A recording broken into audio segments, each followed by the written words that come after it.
नमस्कार दोस्तों, आज अपन बात करेंगे यूरिया से उपचारित चारे के बारे में। तो सबसे पहले अपन यूरिया के बारे में बात कर लेते हैं। तो यूरिया के अंदर जो नाइट्रोजन होती है वो 46% नाइट्रोजन होती है। यूरिया में नाइट्रोजन एमाइड फॉर्म के अंदर होती है, तो ये भी आपको याद रखना है।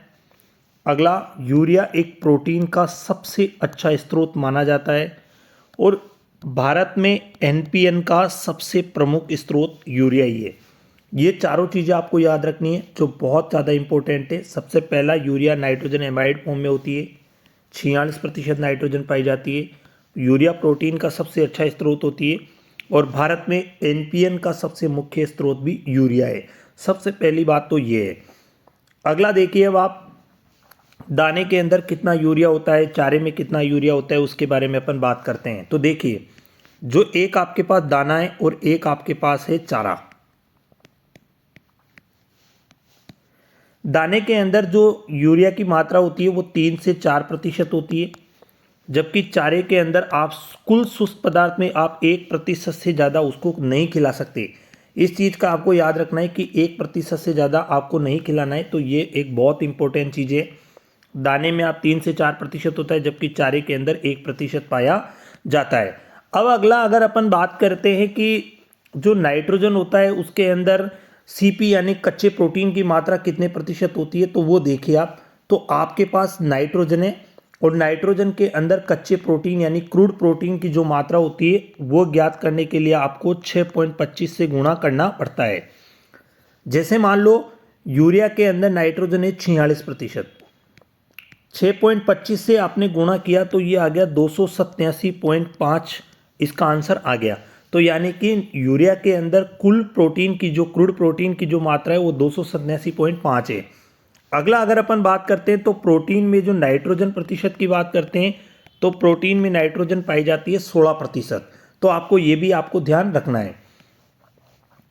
अब अगला देखिए, आपकी चारे को उपचारित कैसे करते हैं। तो देखिए, यूरिया से जब चारे को उपचारित किया जाता है तो उससे पहले आप एक चीज़ और समझिए कि जब आपने पशु को यूरिया खिलाया, यूरिया से उपचारित चारा खिलाया, यूरिया चारा जाएगा रूमन में और रूमन में ये यूरिया है वो अमोनिया में बदल जाएगा। ये अमोनिया में बदल गया। अब इस अमोनिया को रूमन में पाए जाने वाले जो सूक्ष्म जीवी है वो इसको भोजन के रूप में प्रयोग करेंगे, यानी कि भोजन की जो पाचक क्षमता होगी उसको बढ़ाने के लिए प्रयोग करेंगे। तो सबसे पहले जो यूरिया था, यूरिया रूमन में गया चारे के साथ, वहाँ जाके वो अमोनिया में परिवर्तन हो गया और उस अमोनिया को सूक्ष्मजीवी भोजन के रूप में ग्रहण करेंगे। अगला, किन पशुओं को यूरिया नहीं खिलाना चाहिए उनके बारे में भी आप देख लीजिए। तो देखिए, जो अरुमंती पशु होते हैं उनको कभी नहीं खिलाना चाहिए। जैसे गधा है, घोड़ा है, इन पशुओं को कभी भी नहीं खिलाना चाहिए। और दूसरी बात, जो नवजात बछड़े होते हैं, जैसे वो चाहे जुगाली करने वाले में भी हो, तो 6 माह से कम उम्र वाले जो भी है उनको कभी भी यूरिया नहीं खिलाया जाता है। तो एक और चीज़ ये भी आप नोट कर लेना। तो ये चीज़ भी आपको याद रखनी है कि अरुमंती पशुओं में जैसे गधा है, घोड़ा है, इनको यूरिया से उपचारित चारा नहीं खिलाते और एक 6 माह से कम उम्र वाले बछड़े को भी नहीं खिलाते हैं। उसके बाद देखिए, जब 4 किलो यूरिया को 40 किलो पानी में घोलकर 100 किलो भूसे को उपचारित किया जाता है। तो ये चीज़ आपको याद रखनी है कि 4 किलो यूरिया को 40 किलो पानी में घोलकर 100 किलो भूसे को उपचारित किया जाता है।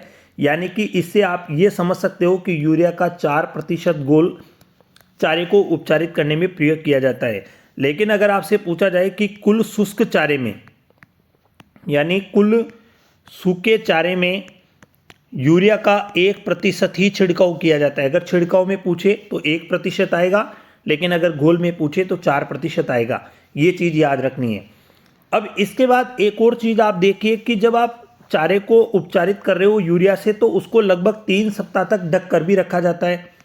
कभी भी ऐसा नहीं होता कि आज आपने यूरिया से उसको उपचारित कर दिया और कल ही खिला दिया, नहीं, उसको लगभग 3 सप्ताह तक उसको ढक कर रखा जाता है। ये चीज़ भी आपको याद रखनी है। अगला देखिए कि नॉर्मल जो आपके पास चारा था और एक आपके पास यूरिया से उपचारित चारा था, तो दोनों में क्या फ़र्क हुआ, क्या फ़र्क निकला, तो उसके बारे में देखिए। तो एक अपने पास सामान्य चारा आ गया और एक आ गया अपने पास उपचारित चारा। जो अपन ने यूरिया से उपचार किया है तो वो चारा आ गया। तो देखिए सबसे पहले एक होता है टीडीएन और एक होता है डीसीपी। तो देखिए जो चारा होता है उसके अंदर डीसीपी की मात्रा होती है 0%, जबकि टीडीएन की मात्रा होती है 30 से 40%। लेकिन जैसे आपने यूरिया से चारे को उपचारित किया तो जो टीडीएन की मात्रा थी वो तो हो गई 48 से 50 हो गई, और जो डीसीपी की जो मात्रा थी वो 0 से बढ़कर ये हो गई लगभग 3 से 4 या 4 से 5% तक ये हो गई। कई सारी किताबों में आपको 3 से 4 भी होता है, तो लगभग 3 से 4 वाला ज़्यादा राइट माना जाएगा। तो ये याद रखना कि चारा और उपचारित चारे में दोनों में आपको फर्क नज़र आ गया होगा। तो टीडीएन की मात्रा भी बढ़ी है, यानी चारा उपचारित होते उसके अंदर की जो पाचकता क्षमता थी वो भी बढ़ी है। अब आप अगली बात देखिए कि जब आप यूरिया से उपचारित चारा खिला रहे हो तो जो यूरिया से उपचारित जो चारा है तो उसके में मोलासस जरूर मिलाएं, क्योंकि अगर उसमें आप मोलासस मिलाओगे तो चारे की गुणवत्ता भी बढ़ेगी और चारे की पाचक क्षमता भी बढ़ेगी। तो हमेशा याद रखना है कि चारे को जब भी आप खिला रहे हो, यूरिया से उपचारित चारे खिला रहे हो, तो आप उसको हमेशा एक चीज़ ध्यान रखो कि उसमें मोलासस या सीरा मिलाकर खिलाओ, ताकि चारे की पाचक क्षमता बढ़ेगी, और पाचक क्षमता बढ़ेगी तो पशु ज़्यादा मात्रा में चारा भी खा पाएगा और उसका डाइजेशन सिस्टम भी सही रहेगा। तो इन चीज़ों के बारे में भी आपको ध्यान।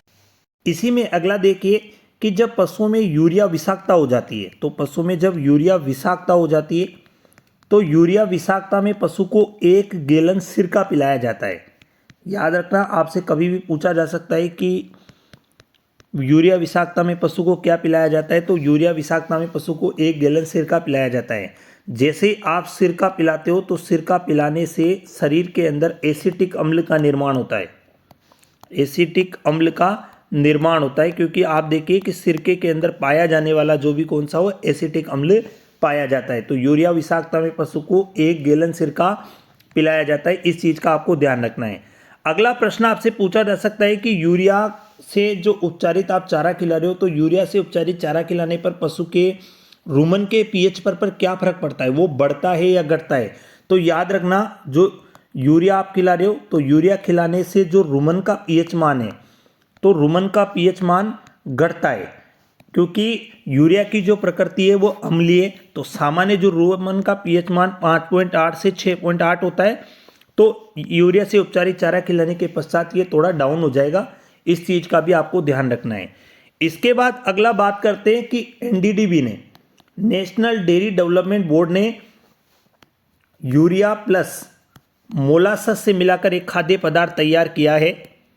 यूरिया और मोलासस मिलाकर एक खाद्य पदार्थ तैयार किया है जिसे अपन यूरोमोल कहा जाता है, जिसे यूरोमोल कहा जाता है, और इसे आप बुफेलो चॉकलेट भी कह सकते हो, बुफेलो चॉकलेट भी आप इसको कह सकते हो, जो यूरिया और मोलासस दोनों को मिश्रित करके ये बनाया गया है। इसके बाद देखिए अपन एक बार दोबारा देखते हैं सारा जो भी अपन ने इसके अंदर पढ़ा है। तो इसके अंदर देखो सबसे पहली बात जो आती है वो ये आती है कि यूरिया में नाइट्रोजन 46% होती है, यूरिया में नाइट्रोजन 46% हुई। उसके बाद यूरिया के अंदर जो पाए गए ये एमाइड फॉर्म में था। यूरिया प्रोटीन का सबसे अच्छा स्रोत माना जाता है, ये भी अपन ने पढ़ा इसके अंदर अपन ने पढ़ा है कि जब आप यूरिया से उपचारित चारा करते हो तो 4 किलो यूरिया को 40 किलो पानी में आप घोलिए और 100 किलो भूसे को आप उपचारित कीजिए। यानी कि अगर आपसे डायरेक्ट पूछा जाता है कि यूरिया का कितने प्रतिशत घोल से चारे को उपचारित किया जाता है, तो 4% किया जाता है। कितने प्रतिशत का आप छिड़काव कर सकते हो, तो आप 1% का छिड़काव कर सकते हो। अगला आपसे पूछा जाता है कि प्रोटीन में नाइट्रोजन कितने % होती है, तो प्रोटीन में नाइट्रोजन 16% होती है। अगला आपसे कभी पूछा जाए कि किसी पदार्थ में सीपी की मात्रा ज्ञात करने के लिए आप क्या करोगे, तो याद रखना कि नाइट्रोजन में सीपी की मात्रा ज्ञात करने के लिए, तो नाइट्रोजन के अंदर सीपी की मात्रा ज्ञात करने के लिए 6.25 से आप गुणा करोगे। उसके बाद मैंने आपको बताया कि दानों के अंदर जो यूरिया की मात्रा होती है वो 3 से 4% होती है, जबकि अगवन चारे में 1% का आप प्रयोग कर सकते हो, ये भी अपन ने पढ़ा। इसके बाद अगर अपन बात करते हैं तो कि चारा जो अपने पास है और नॉर्मल जो उपचारित चारा है, तो दोनों में क्या फर्क नजर आया, तो दोनों में अपन को टीडीएन और डीसीपी का फर्क आया। क्योंकि जो सामान्य जो चारा था अपने पास, एक अपने पास सामान्य चारा था और एक अपने पास यूरिया से उपचारित चारा था। तो जो सामान्य चारा था उसके अंदर डीसीपी और टीडीएन में देखिए आप, तो डीसीपी अपन ने देखा था 0, जबकि इसका 30 से 40% देखा था, और उपचारित से देखा था तो इसके अंदर ये 3 से 4% तक आया था और ये 48 से 50 हो गया था। तो ये यूरिया का है, तो यूरिया से उपचारित करके चारे को खिलाना चाहिए ताकि उससे प्रोटीन की मात्रा भी बढ़ता है, पाचक क्षमता भी सही रहती है।